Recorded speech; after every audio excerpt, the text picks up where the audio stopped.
జయంతి వేడుకలను ఘనంగా నిర్వహించారు। ఈ కార్యక్రమానికి ముఖ్య అతిథిగా టీడీపీ నాయకులు జంగా కృష్ణమూర్తి పాల్గొన్నారు। అంతకుముందు అంబేద్కర్ విగ్రహానికి పూలమాలలు వేసి నివాళులు అర్పించారు। రేపు రాబోయే ఎన్నికల్లో ఎన్డీఏ కూటమి అయిన టీడీపీ, జనసేన, బీజేపీ ఉమ్మడి అభ్యర్థులను అఖండ మెజార్టీతో గెలిపించాలని కోరారు। ముఖ్యంగా ఈ 5 ఏళ్ల వైసీపీ పాలనలో ఎస్సీ, ఎస్టీ, బీసీ మైనార్టీలు ఎన్నో ఇబ్బందుల పాలు అయ్యారని చెప్పారు।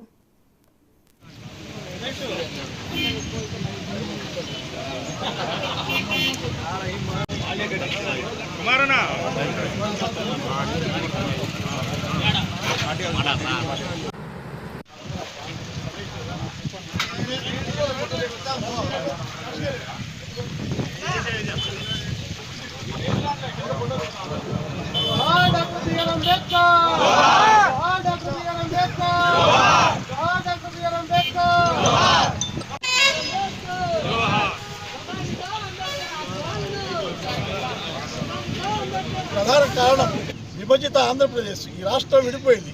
ఈ రాష్ట్రం విడిపోయిన తర్వాత సరైన రాజధాని లేదు, అంతేకాకుండా నిరుద్యోగ సమస్య ప్రబలిపోతుంది, అంతేకాకుండా కక్షల కార్పొరేషన్ సంబంధించినటువంటి ఎక్కువగా ఉండేసి అనేకమైనటువంటి ఇబ్బందులు గురయ్యి ఈ రాష్ట్రం అభివృద్ధి చెందాలంటే తప్పనిసరి కూడా ఈ రాష్ట్రంలో ఎన్డీఏ ప్రభుత్వం ఏర్పాటు చేయాల్సిన అవసరం ఉంది।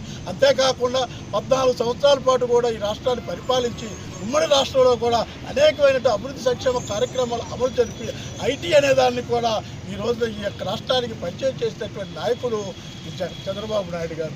చంద్రబాబు నాయుడు గారు సంబంధించి ఒక నాయకత్వం అవసరం। చంద్రబాబు గారి నాయకత్వం ఎందుకు అవసరం అంటున్నామంటే మనకి కూడా ఈ దేశంలో ఈ రాష్ట్రంలో నిరుద్యోగ సమస్య ప్రబలిపోయింది। ఈ రాష్ట్రంలో ఒక పరిశ్రమ వచ్చే పరిస్థితి లేదు। ఈ రాష్ట్రంలో ఉన్న బడుగు బలహీన వర్గాలకు సంబంధించిన వాళ్ళు కూడా అనేకమైనటువంటి అవమానాలకు గురి అవుతున్నారు। సంపదే జయంగా, డబ్బే జయంగా పరిపాలన జరుగుతున్న పరిస్థితుల్లో ఈ అరాచకాలు అరికట్టాలన్న ఈ తప్పనిసరి కూడా